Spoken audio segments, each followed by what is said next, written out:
I'm Miriam Banikarim. Thank you so much for joining us this morning. I thought we would start with Michael, since, as you heard from Larry, this idea originated from him. Every time you have lunch with Michael, you walk away with 4 ideas for free.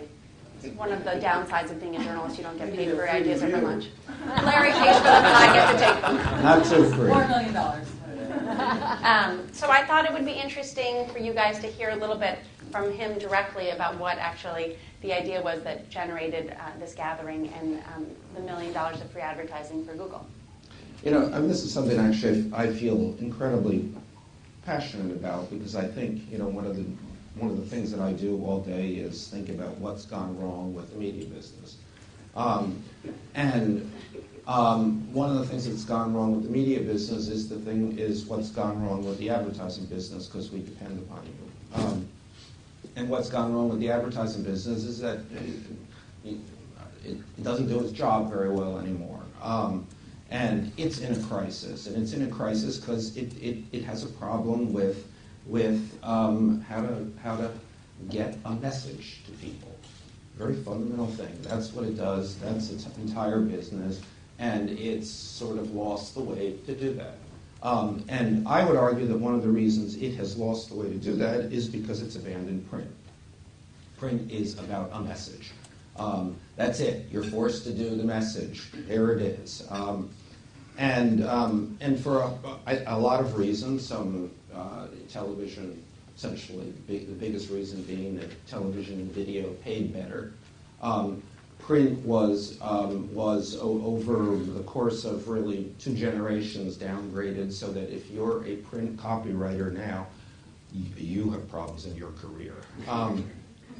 So therefore, there is nobody to do the job of writing a print ad. I mean, I can push this a little further and say that I've had a lot of interaction with a lot of people in the advertising business, and I don't know if this is worse in the advertising business than any other business, but you know, a lot of these people are semi-literate. Don't be controversial. It's unbelievable. I mean, the kinds of emails I've gotten from, and this is from creative people, you think, oh my God. So, I mean, I think this is right at the center of our business, a problem, and maybe the central problem. Advertising is not gonna work. You're not gonna be able to brand. You're not gonna be able to tell people what you want them to know if you can't do it ultimately in sentences, in words, in language. If you can't do that, we're all screwed. Okay. So let me actually start with Andrew. Do we need to wrap now? We're done. Chuck, it's over.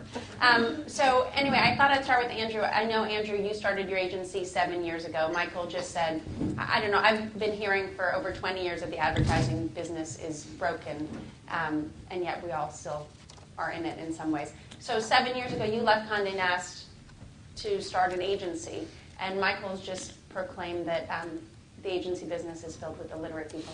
And when I called you actually to generously ask, to ask you to be on the panel, you were quite excited about doing it, and we're pretty excited about the role of print. So I thought it would be interesting to hear from you what was interesting about it, you know, if you have any response for Michael. Well, Michael and I go way back, so we've seen a few changes in the business, and you could probably argue that the last 7 years have been eventful. So we have to think about what's happened in that time. It's a business of perception, so the challenge right now is in the digital space, or the heat is in the digital space. So if you're a UX person or a UI person, you're compensated accordingly, you drive the conversation, and the skills that Michael refers to are less celebrated, which is a real pity, because it is true that understanding how to communicate in an articulate fashion, how to write a cohesive sentence, is critical to communicate. So we see the pendulum shifting back and forth, and the fragmentation and the ad-supported web has maybe repositioned print as a way to do something meaningful and impactful. When I was a print guy at Condé Nast, we had some alarming data that an ad in GQ or Vanity Fair was no different than Edit for a lot of people. It was a cohesive environment. And it tormented me that we had these arbitrary insertions. But now looking back, it makes a lot more sense than some of the digital adjacencies that we've seen. So I think print is an amazing format, a rich format, and in the right context could be more impactful than almost anything else. Tiffany, yesterday when we briefly talked, you were talking about the role of print and how it fits into an overall campaign. I thought it would be interesting to hear from you about that. Yeah, well, I think it's a couple of things. I mean, I think in the last 12 years, there's 3 times the number of brands there's ever been, and now there are more and more mediums. And so I think it's also just really important that you have an interesting story to tell. I think all the winners they're all doing something, and the thing that they're talking about is something compelling that I want to hear about and care about. So I think that's an important thing to just start with. I think you can't use print to just go, here's my company and here's my logo and that's your call to action. So I think it's about it fitting into your larger story as a brand. Like, what is the role of print? And if you have a great story to tell, and I think agencies can't just try to communicate out, a message of, the brand name or whatever. They have to help their companies tell their story in a really unique way because there's so much out there and new ways to tell it. And then I think once, if you have a good story to tell, you figure out what the role of print is, and I think it is one piece of that. It's a really simple way, as mentioned earlier, it's the one frame version of your story that can be a really compelling way to tell it, really simply. And then I think it's still, a useful tool. I think, there's a lot of technology happening, and we're excited to use those things, but I think as those things start to get sorted, I still think there's a role for print. It's just not the only role, and it plays just a piece of the story, and it also helps start a bigger conversation. So, with that print ad it can in there, where are you taking them after that? Where's the rest of the journey so they can kind of learn about your brand in a lot of different ways? Chuck, we actually have an ad. One of the things we had a quick conversation about was what your one of your favorite ads happens to be a print ad. And I actually think we have it to share. And I thought you might want to... I have to talk about this. This is you have to understand what this is. This is like a 20-year-old ad. And it was at a time when there were people advocating for, some African-American people were advocating for the use of, or the legitimization of Ebonics, which is sort of the dialect. And a group of African-American clergymen in Atlanta and in the South said this is a very, very bad idea. It's going to be stigmatizing. It's going to be stratifying, and it's wrong, and we shouldn't do it. So they ran this ad, which is, ostensibly a picture of Martin Luther King. And I remember when I saw it at an award show that I was judging, I'm like, this is great. And so when we were talking about it, I said, probably my favorite, or one of my favorite executions of all time happens to be a newspaper ad, which is this. The end.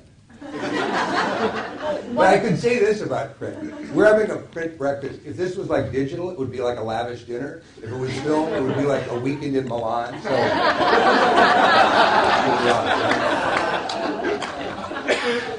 I'll have you know, when we invited Chuck, he said he was going to bring the pancakes. I don't know if you guys are eating pancakes. Because he didn't bring them. They're in the car. I've had some Chuck's pancakes. We're better off for it. Hey, listen. What exactly do you like about this ad, actually? Like, what do you think works? I don't know. I can't talk about creative. I don't. You either look at it, either you go wow, or you don't. It's hard for me to analyze it. A long time ago, a reporter asked Bob Dylan, "What are your songs about?" And he said, "Well, some are about 4 minutes, some are about 5." I just, I think in 4 words it says, "Whoa, this is really a bad idea." So that's what I like. Okay, so this is sort of an interesting segue. Obviously, Natalie's here representing an ad that won. You guys who judge, and Andrew, I know you actually weren't there. It'd be interesting to know what you guys thought of the work that came in, what you saw, why this particular ad stood out, just to get a little view from your point. It stood out because she did her internship at CPG. That's why. That's a true story. Okay, but you only just got that. Also, it stood out for me. Google's a brand also I care about, so it's something that I'm going to pay attention to. I loved how contextual it was in terms of this particular ad. Like, it was about the news and news changing, and just really simply how a story can be changed with technology. So I also like doing things weirdly. So, putting something that shouldn't be something very visual and thinking about how it can work on radio. So the idea of technology on print, I thought, was a good juxtaposition, that you can even tell a story of technology through a simple print execution. So I thought that was just a lot of nice things that worked about it. And I think also in terms of contextual, it's a story, it's news. I think more and more as we have more places to put communications, the tighter they are woven into what I care about when I'm looking at that medium or interacting with that medium. And in this case, it was about the news, and I was reading news, so I think that just worked really beautifully together. In terms of the work, it was an interesting, competition, because it was both to show the power of print, but also win $1 million of print space. So you kind of had people entering on those two sides. I don't know if it was the best example of print in the world. So I think I've seen other things out there. It would be great to now this get further and people take that challenge on. But all the pieces that I really responded to had a really interesting story to tell, and it worked really nicely to how they told it in that medium. This was a visual that sort of stood out against the print. In this case, it worked with the idea of the news, but also with technology, so there was some tension there. So I think just finding the way that it plays against or works with the medium it's in, and some of my favorite pieces really did that in a simple way. She's being very politic. 2/3 of the work was just incredibly ghastly. It was like unimaginable. I think I was actually in this room. You went from ad to ad. You're like, oh my God. Your heart just sunk. And so the ones that stood out, which is actually an interesting opportunity, as soon as you do an ad that does it right, you go, whoa. That is incredibly arresting, compelling, powerful, and this ad did exactly that. You saw it, you wanted to read it, and you got its point immediately. It just did. It was like I don't know, good sex, and the others, however, in contrast, you thought, what is this? First, I'm not going to look at it. I'm not going to care about it. I'm going to just shut my eyes to it. And and again, that's a small business tragedy. I just feel Large business. I agree, but I also felt like there was a lot of, there were people that had probably never done a print ad that were trying to win free print. So I felt like I couldn't judge that as if those were people in the ad business right now working. I just don't know if that was a good example of what advertising agencies are doing right now, because it was so horrific. How about you in terms of the work? Were you surprised at what came in? What was sort of your overall reaction? Yeah, it was terrible. I was surprised. I know that there's good print being done, because if you go to the One Show or if you go to Cannes, there's wonderful print. I think for some reason we just didn't get it. I hope that you do this again next year, and people get a little bit energized to enter. I know it was publicized, but I think internationally, it's but there isn't all that much good print. It's not that we didn't get this here. I'm an inveterate reader and contributor to print almost wherever it is, and the ads are not very good. Not very good. Sometimes. Yeah, I agree with that, but I think if you flip through a New Yorker or a GQ even, you in an average issue will see at least a few really interesting pieces, and we didn't get a lot of that stuff. Probably because it's the one remaining category, fashion, which really has nowhere else to go to do what it does. It's stuck in print for the time being because you need rich photographs, and it's something that people want to. You want the page. You have to look at the damn clothes. You don't want to go buy fashion. You want to study it. So, Natalie, you guys did a great work that won. What made you decide to enter the contest?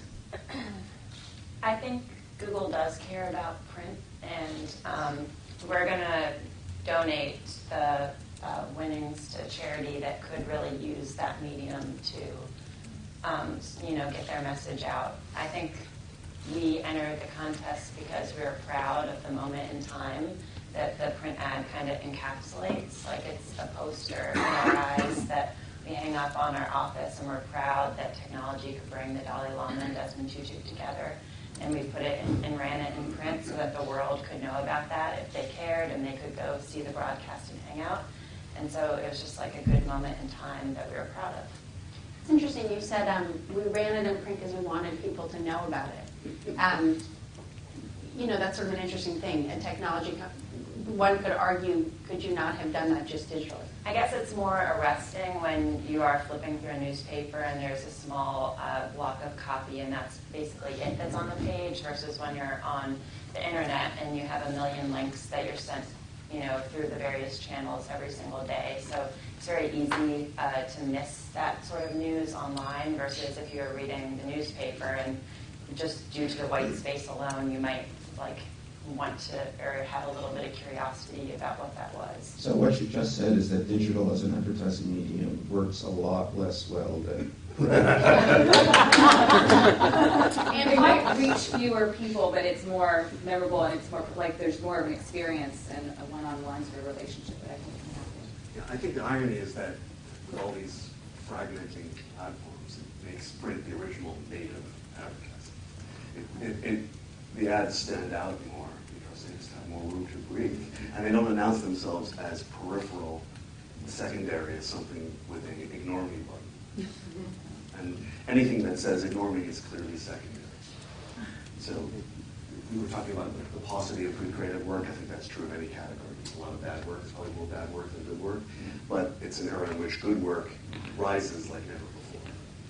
Also, it's a partnership between the platform, the medium, and people who are using it. I mean, what we do in the paper and what we do in magazines is we write, we present good photographs. We do exactly what an advertiser is going to do if the advertiser is doing his job. That's not true in digital, really. I mean, digital, you have technology people, and then you have people sort of gloaming onto their back in more or less awkward ways. I mean, this is the historic partnership. The thing that has created the media business is this partnership between people who create advertising and people who create the content which creates the environment for advertising. That seems like a great place to pause and see if anybody in the audience actually has any questions. Don't all go at once, Larry. One of the fundamental differences between the digital platforms and newspaper and print is the ability to discover. I mean, we're getting so good, and Google's a great example of it, of giving you something you know you're looking for in digital. And that precludes you from seeing things you don't know you want to learn about. So when you turn a page of a newspaper, just as you were pointing out, you don't know what's on the next page. You really don't, and the next page doesn't know who you are, and it gives you something that an advertiser or a storyteller wanted to try and get in front of you. I love the poster reference, back to you putting up posters. I mean, posters are the ultimate example of how powerful print are, because if you look around, the great front pages newspaper editors have done are posters on their walls. That's how we memorialize it. That's how people remember events in a certain way. Do you look at that at Google? Are you concerned at all with with the discovery portion of this, where you can put something in front of somebody that maybe they don't know they want?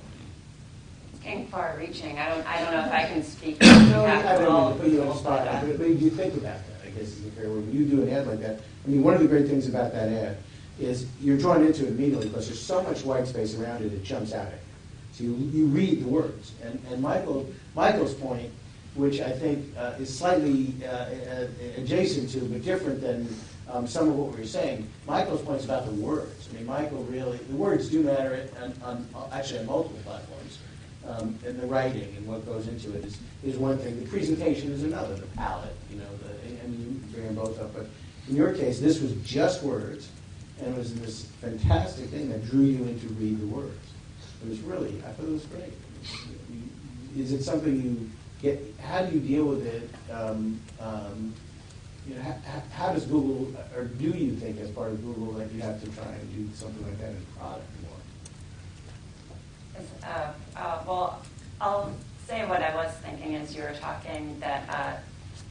followed Desmond Tutu or the Dalai Lama through Twitter, Google Plus, or those other channels, you would know about this. And part of the reason of putting it, of course we shared it online, but in print you do have that discovery aspect that it reaches more people that aren't paying attention to them online or don't have friends that are paying attention to them, so they therefore share it. A few years earlier, Google kind of did a similar thing where they had a YouTube campaign. There were these search stories, and one story in particular was popular enough that the founders just decided, well, we should share this with more people, so that's why they chose to run a Super Bowl commercial. That sometimes we ourselves internally in the office wanted to commemorate this moment, and so quickly, like in the day, made the poster, and then it was really like 2 days later, we definitely want more people to see this. We know that people that are following the Dalai Lama and Desmond Tutu will get the news, but what about those other people? Like, this is a newsworthy moment. We should run it in a newspaper. Use the paper and print it, use broadcast, both traditional media to get it out. Yeah, and those two different examples. It's also Google's incredible brand awareness about itself, and the success of Google is based on many things. And usually we think it's about technology, but it's also about this incredible deftness in branding. And I'd argue that actually much of that branding comes from not using traditional media. Obviously, the Apple experience is similar. It's using. I mean, Apple is a great example of a company that has always been able to use print in a very effective way. And I think Google is true. I mean, just actually the Google logo. Why do we know the Google logo as well as we do? It is not really just because of the search page. It's because the logo has been rendered in a particularly. I mean, it's a graphic piece that translates. Actually, probably best in print. And those are also, I think, examples of just amazing brands that understand themselves and know how to communicate their brand through their products and in every experience they have. So it kind of leads to, I think, they're going to do amazing work in whatever medium they do. So, with this print, I mean, don't you think this, I think, impact could only happen in print because you have a paragraph in the middle of the page. Looks really important. Hard to do that interactively. It's hard to get that instant impression. Wow, this must be important. They put one paragraph in the middle of this whole newspaper page. What's going on here? Yeah, what made it important is all the space you didn't use. Yeah, exactly. So it looks like I ought to take a look at this. And it's harder to do that. It's harder to call my attention in that way, I think, online. So. Yeah, and half the power of the ad you love the print ad is how big those 4 words were. Well, I'm intrigued in the discussion that you were just having about if you flip through, let's say, a Condé Nast publication, and you look at the advertising, and we were discussing in the elevator how, of course, high-end luxury goods work very well in that environment. But what seems to be great about this ad is that it's in a sense, an old-fashioned long copy ad. It's immersive in that way. And what role do you see still for, you were talking about the death of writing. What role do you see for long copy writing in the print environment? Is there still a role for that? Well, the question is who can do it. I mean, there certainly is a role for it. I mean, there's not. The role for that is the same as the role for writing anywhere, and it shouldn't be different. Here's a page of text which is not being written by us at the paper or Condé Nast magazines, but is written by an advertiser. But nevertheless, with the same, it is to the same point. Read me, and if I'm written well, I will explain something in a way that you will come to understand better. You will remember, et cetera, et cetera. And that used to be the long form ad, the text heavy ad. Launched many a brand. There's actually an interesting thing that's going on right now that Lincoln is clearly trying to reposition itself and trying to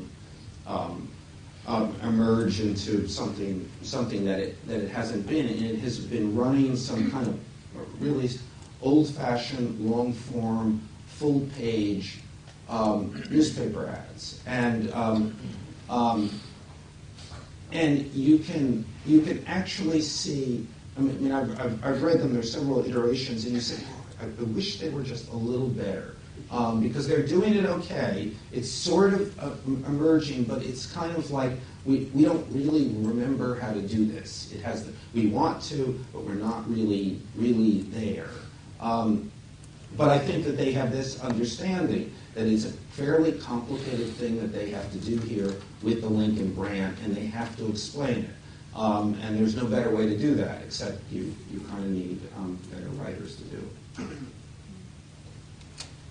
Do you guys, I'm sorry, did somebody have a question? One of the big questions that came up at the beginning was the role of design versus copy, and what that juxtaposition is and what's more important when you're actually approaching an ad. And I think, as you started off by saying you didn't think that there were as many good writers around anymore. I think it's I think design has become just another crutch in creating good print ads, because the thing that's really missing, there are actually good designers. They're just not good writers. I mean, and I think that is the fundamental thing that has been lost. The ability to take language and create and use that to give an effective message and to tell a story. There are just not too many people who can do that anymore. Guys? Yeah, I'm tempted to disagree only because I don't think it's so much a loss of craft, but the context that the culture has imposed on the art of writing. So there are still people who come out of the humanities programs who go and try to break into journalism and then maybe segue into the advertising business and know the difference between an dash and an dash and writing beautifully crafted sentences. They just don't have a canvas on which to do it, which is unfortunate in an age of 140 characters. Same thing with journalism in general. There's very little long-form journalism. It's a kind of Darwinian shaking out, right? So the New Yorker and the Atlantic are thriving like never before, but it's just less venues. But it's probably a good thing at the end of the day because the people who are really good at it are going to be able to show off. Well, I just wanted to thank all our judges, everybody who entered, and you guys for actually joining us for this conversation. I hope we actually get to do this again and get more interesting competition going, and actually it'd be interesting to see a year from now if there's any sort of change in what you guys are seeing from your perspective. So thanks again for coming. Hope you guys get to have some breakfast.